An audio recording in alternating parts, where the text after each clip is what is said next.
Durante décadas, la mansión Playboy fue vendida como una especie de paraíso con lujos, fama, mujeres, fiestas interminables y un magnate en bata de seda que lo controlaba absolutamente todo. Para muchos, Hugh Hefner, o simplemente conocido como Hef, fue un sujeto revolucionario, un hombre que rompió las reglas, el ícono de una era que prometía placer sin culpa y poder sin límites. Pero esa es solo una parte de la historia, porque mientras el mundo lo admiraba en televisión o por su afamada revista, dentro de su mansión ocurrían cosas perturbadoras, relaciones controladas al milímetro, reglas absurdas disfrazadas de estilo de vida, cámaras ocultas, extorsión y sobre todo, mucho silencio. Este no es solo un repaso de la historia de Hefner y Playboy, es una mirada profunda al lado que casi nadie quiso ver por esos días, a las dinámicas de poder, al culto a la personalidad, al juego psicológico, la manipulación y la despersonalización, que convirtió a una mansión en una especie de jaula invisible sectaria. A continuación conocerás la terrible historia de la secta de Playboy.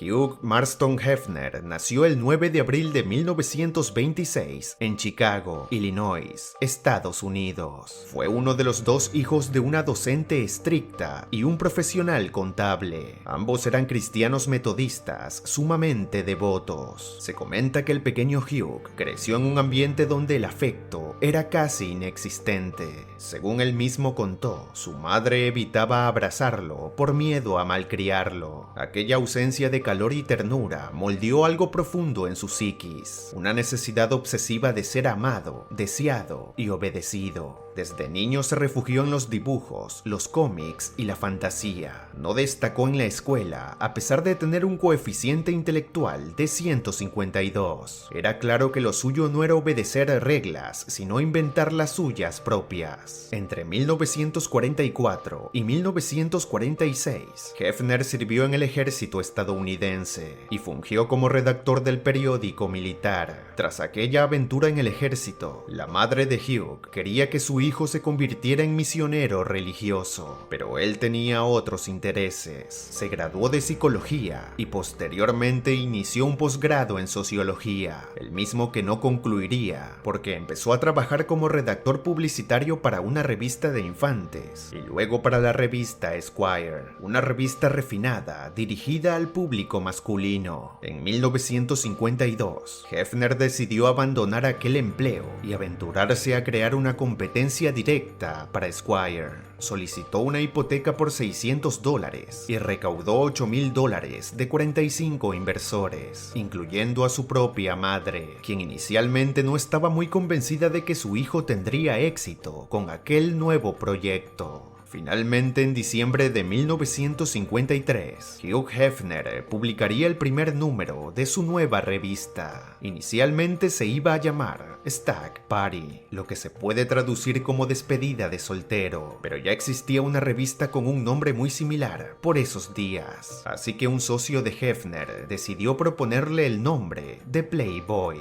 Tiempo después surgió el popular logo del conejo con smoking, el mismo que fue creado por el diseñador Art Paul, director de arte de la revista, quien eligió al conejo por su connotación íntima y juguetona. El primer número de Playboy mostraba a la famosa Marilyn Monroe en la portada y prometía revelar en el interior varias fotografías de ella sin prenda alguna. Hefner había comprado algunas fotos que le habían tomado a Monroe sin ropa para un calendario de 1949, tiempo antes de convertirse en una completa celebridad. Hugh sabía que no podía existir una mejor forma de iniciar su revista Playboy que mostrando a la artista más famosa de esos días sin ropa. Cabe recalcar que Monroe y Hefner nunca se se conocieron, y que la actriz jamás inició un proceso legal en contra de la revista por aquella publicación. Al contrario, pareció beneficiarse de aquel suceso, y es que aquella primera edición de Playboy vendió más de 50,000 copias. Inmediatamente posicionó a la revista en el mercado, y todos en Estados Unidos nuevamente hablaban de Marilyn Monroe. Aunque fue mundialmente conocida por las fotos femeninas subidas de tono y explícitas, la revista tenía una estructura editorial mucho más amplia. Hefner la concebía como una revista de estilo de vida para hombres cultos y sofisticados, por lo que Playboy también incluía ensayos interesantes, artículos políticos, entrevistas a personalidades, relatos y novelas de ficción literaria, reseñas de cine y música, consejos de moda, gastronomía, humor gráfico, sátiras sociales e historietas subidas de tono. Cada número de publicación incluía una sección llamada Playmate of the Month, con una modelo mensual que a su vez era la portada de la revista. Algunas de estas Playmates se convirtieron en figuras mediáticas, pero otras sufrieron de exposición pública dañina o fueron desechadas tras un solo número de publicación. Hefner fue editor en jefe de Playboy hasta su muerte. Tenía control absoluto sobre el contenido, diseño y estética de cada número. Revisaba las fotos personalmente, aprobaba los textos y editaba las cartas de lectores que aparecían en la revista. Desde su lanzamiento en 1953 hasta su edición final, impresa en marzo del 2020, Playboy publicó más de 750 números impresos, sin contar ediciones especiales, regionales o reimpresiones. Su circulación más alta fue en 1972, con más de 7.1 millones de ejemplares mensuales. Estuvo presente en más de 25 países y se publicaron más de 800 Playmates del mes. Aunque las cifras exactas son difíciles de rastrear por completo, ya que muchas ganancias se movieron entre empresas subsidiarias, licencias y bienes inmuebles. Se sabe que durante su apogeo en los años 70, Hefner y su imperio Playboy generaba más de 100 millones de dólares anuales, equivalente a más de 700 millones actuales si se ajusta por la inflación. Como se dijo antes, en 1972, cuando Playboy alcanzó su mayor circulación, se estima que solo la revista impresa generaba más de 12 millones de dólares al mes. En los años 90, Playboy se consolidó como una completa empresa que incluía no solo la revista, sino también clubes nocturnos, productos licenciados, canales de televisión para adultos, videos, casinos, videojuegos y hasta un avión privado para transportar celebridades. En su momento de mayor expansión,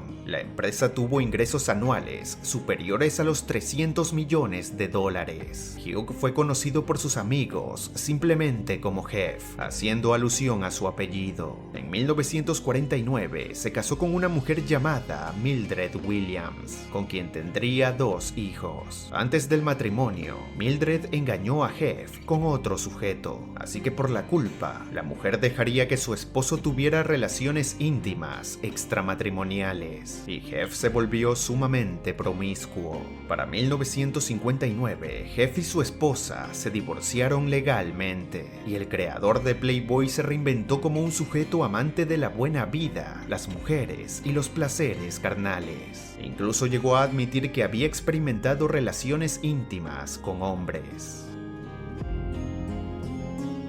En 1971, Hef compró una mansión en Los Ángeles. La propiedad era una especie de castillo con zoológico, piscina cubierta, pasadizos secretos y vigilancia constante, y fue conocida como la mansión Playboy. 4 años después de la adquisición, Hefner finalmente dejó Chicago y se radicó en aquel lugar, donde evidentemente las fiestas, la vida nocturna y el consumo de sustancias dieron rienda suelta. En 1985, Hefner sufrió un derrame cerebral, pero luego de su recuperación volvió con las fiestas progresivamente. 3 años después de aquel incidente, Hef se volvió a casar, esta vez con una Playmate 36 años menor que él y con quien luego tendría 2 hijos. Pero durante ese matrimonio, Hef empezó comenzó a invitar a varias modelos con las que había trabajado para que se radicaran en su mansión durante largas temporadas. De forma regular, las jóvenes eran reemplazadas por otras que de igual forma cumplían los requisitos de belleza que el magnate solicitaba. Luego de separarse formalmente de su segunda esposa en 1998, las invitaciones a las modelos se fueron acrecentando cada vez más y una tétrica dinámica de control sectario fue surgiendo en la mansión Playboy.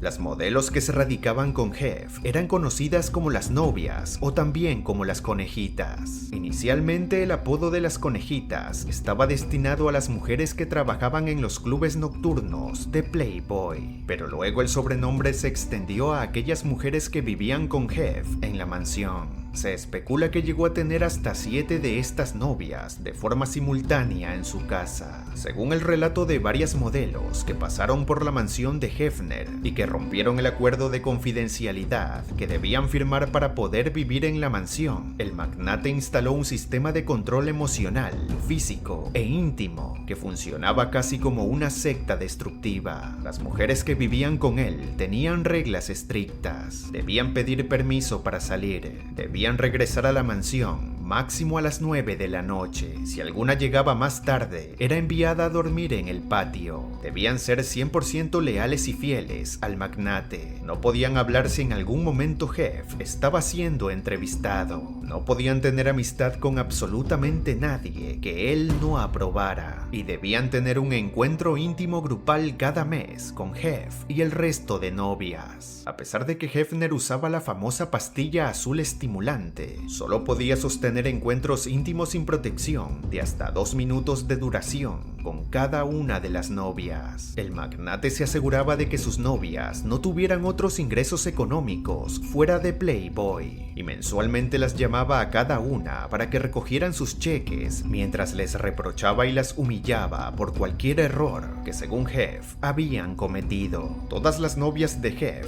debían parecerse entre sí, debían ser rubias, caucásicas, no podían usar labial rojo y debían estar constantemente arregladas para él. Jeff las alentaba y les daba dinero para que compraran ropa y se realizaran cirugías estéticas. Pero si el magnate consideraba que alguna lucía un look que no cumplía con sus estándares, no dudaba en recriminárselo de la forma más cruel posible. Adicionalmente existían jerarquías entre las novias, por lo que la competencia y la rivalidad entre ellas era constante.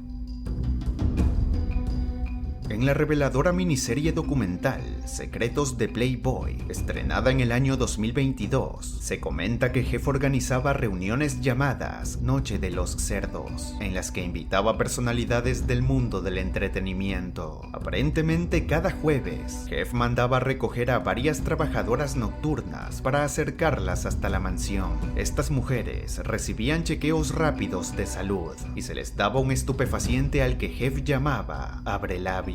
Aquella sustancia dejaba a las trabajadoras nocturnas sumamente vulnerables para que los invitados de la fiesta se puedan aprovechar de ellas de todas las formas posibles. Jeff, ni corto ni perezoso, filmaba aquellas sesiones íntimas grupales en donde intervenían famosos, millonarios, políticos y personas influyentes sin el consentimiento de ellos. Posteriormente usaba esas grabaciones para chantajearlos y asegurarse de salir inmune ante cualquier escándalo en el que podría verse involucrado. Además, se cree que Jeff no solo grababa esos encuentros íntimos, sino que también había instalado un poderoso equipo de vigilancia en la mansión, por lo que escuchaba y veía absolutamente todo lo que pasaba en aquellos pasillos.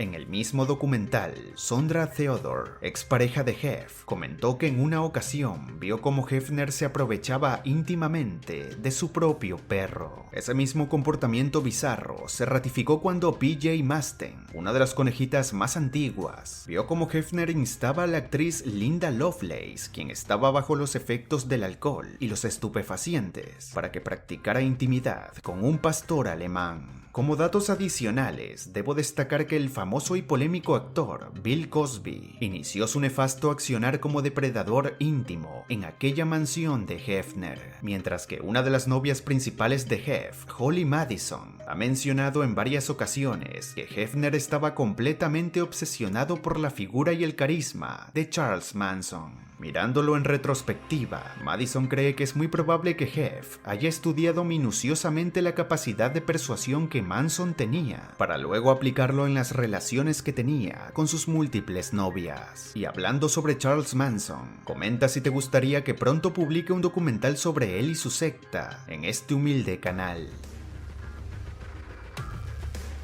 En el año 2005 se estrenó la serie reality The Girls Next Door, la misma que se centró en las vidas de 3 de las novias de Hefner que vivían con él en la mansión Playboy. Me refiero a Holly Madison, Bridget Marquardt y Kendra Wilkinson. El show estuvo activo durante 6 temporadas y finalmente en 2010 sería cancelado. Era en apariencia una comedia ligera sobre mujeres rubias viviendo una fantasía de lujo, pero según Holly Madison, en el fondo, la serie ayudó a legitimar de alguna forma una estructura de poder asimétrica, donde la devoción a Hefner era total. En el año 2012, Hefner contraería matrimonio con una de sus novias, una mujer llamada Crystal Harris. 5 años después, Hugh Hefner fallecería en la mansión Playboy a la edad de 91 años, debido a una sepsis provocada por una infección. Fue enterrado junto a Marilyn Monroe, la mujer cuya imagen usó sin permiso para empezar a consolidar su imperio. Años después, la perturbadora historia real de Hef comenzó a salir a la luz. Dejó de ser visto simplemente como el simpático abuelo del erotismo, para ser conocido como un hombre que había dirigido durante décadas una estructura de brutalidad sistemática disfrazada de fantasía.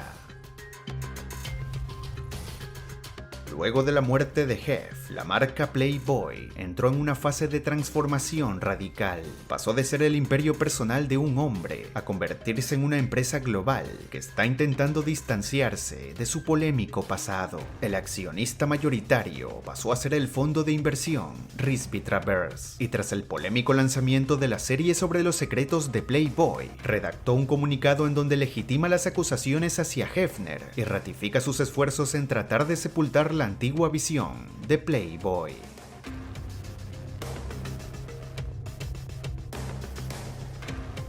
Resulta más que claro que las mujeres que vivían en la mansión sabían en lo que se estaban metiendo. No eran menores y nadie las arrastró a la fuerza. Sabían que entrar al mundo de Playboy implicaba aceptar ciertas condiciones como mínimo cuestionables. Quienes entraban a la mansión sabían que ahí estaba Hefner, con su bata de seda, sus conejitas, sus reglas y su dinero. Sabían que él era el centro de todo. Muchos entraron pensando que iban a tener fama, visibilidad, seguridad económica o quizás una experiencia divertida, pero el precio que se pagaba por estar ahí dentro era mucho más alto de lo que muchas imaginaron. Ese precio se naturalizó y se convirtió en una especie de rutina. Había reglas para absolutamente todo: a qué hora regresar, qué aspecto físico tener, con quién hablar, cuándo callar, qué ropa usar, qué cirugías realizarse, qué decir ante los medios, cómo comportarse en público y también cuándo y cómo tener relaciones íntimas con el dueño de la casa. Y por si fuera poco, todas tenían que firmar acuerdos de confidencialidad. Cualquier reclamo, cualquier disidencia se reprimía con expulsión, humillación o corte del ingreso económico. Ahí adentro en aquella mansión, el control era total, y lo peor es que estaba disfrazado de lujo, de fama y de fantasía. Las mujeres que decidieron vivir ahí sabían a lo que se exponían, pero nunca imaginaron que Hef resultaría mucho más perverso y retorcido, no solo con ellas, sino también con el resto de sus invitados. Todo lo que acabo de mencionar tiene un nombre concreto, y aunque no se presente con símbolos religiosos o doctrinas rígidas, y aunque no prometa el paraíso después de la muerte, no deja de ser una completa y absoluta estructura sectaria, No porque lo diga un documental o porque sea popular pensarlo hoy en día, sino porque se cumplen varios requisitos que definen a una secta destructiva con tintes modernos. Una figura central que lo domina todo, miembros reclutados con promesas de éxito o transformación personal, restricción del contacto con el mundo exterior, vigilancia constante, control de la imagen, del cuerpo, de la identidad y de la forma de hablar, castigos emocionales y psicológicos ante la desobediencia y una jerarquía interna que mantenía a todos en competencia para ganarse el favor del líder. Hoy en día, cuando algunas de esas mujeres se han atrevido a hablar y a contar lo que vivieron, suelen ser acusadas de hipócritas por haber aceptado estar ahí desde un inicio. Pero los entornos sectarios nunca te muestran sus verdaderas intenciones en un comienzo y siempre las maquillan. De lo contrario, nadie entraría a formar parte. Los cultos destructivos se basan en la manipulación emocional, en la presión grupal, en la dependencia económica y afectiva y en la constante seducción de una figura que aparenta darlo todo, pero que en realidad está despersonalizando a los seguidores para quedarse él mismo como el centro de todo. Algunas mujeres salieron bien de la mansión, otras no. Algunas recuerdan a Jeff con cariño, mientras que otras hablan de él con absoluta repulsión. Pero lo que pasó en aquellas paredes de la mansión Playboy no puede reducirse a una simple vida de lujos y fiestas subidas de tono. Mientras millones de hombres veían a Jeff como un símbolo de libertad, varias mujeres estaban viviendo en silencio, una especie de prisión sectaria.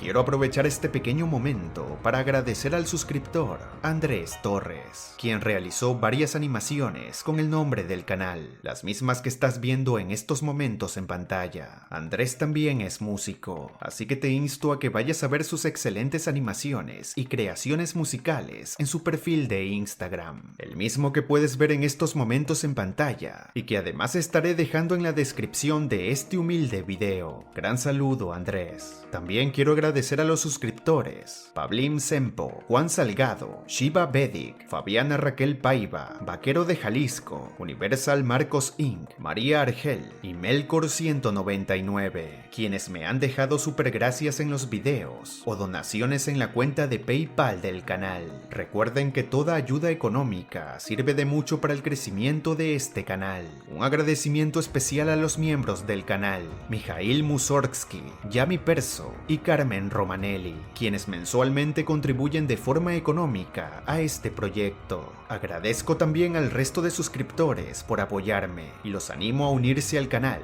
adquiriendo una membresía. De esa forma podrás tener acceso a los videos y documentales que son exclusivos para miembros. Y estén atentos porque estos días estaré publicando muchos más. Yo soy Jorem y me gustaría conocer tu opinión. ¿Crees que lo que sucedía en la mansión Playboy eran actividades de una completa secta? ¿O simplemente crees que las antiguas novias de Jeff están buscando otro momento de fama? No olvides ver el resto de videos que he publicado en este canal sobre sectas destructivas. Eso ayudaría a que el canal se consolide cada vez más, animándome a seguir creando documentales de este estilo. Nos vemos en un próximo video. Suscríbete al canal para más contenido como este. No olvides seguirme en redes sociales. Todos los links los puedes encontrar en la descripción del presente video. Además, no olvides activar la campana de notificaciones para estar al tanto de los nuevos estrenos del canal.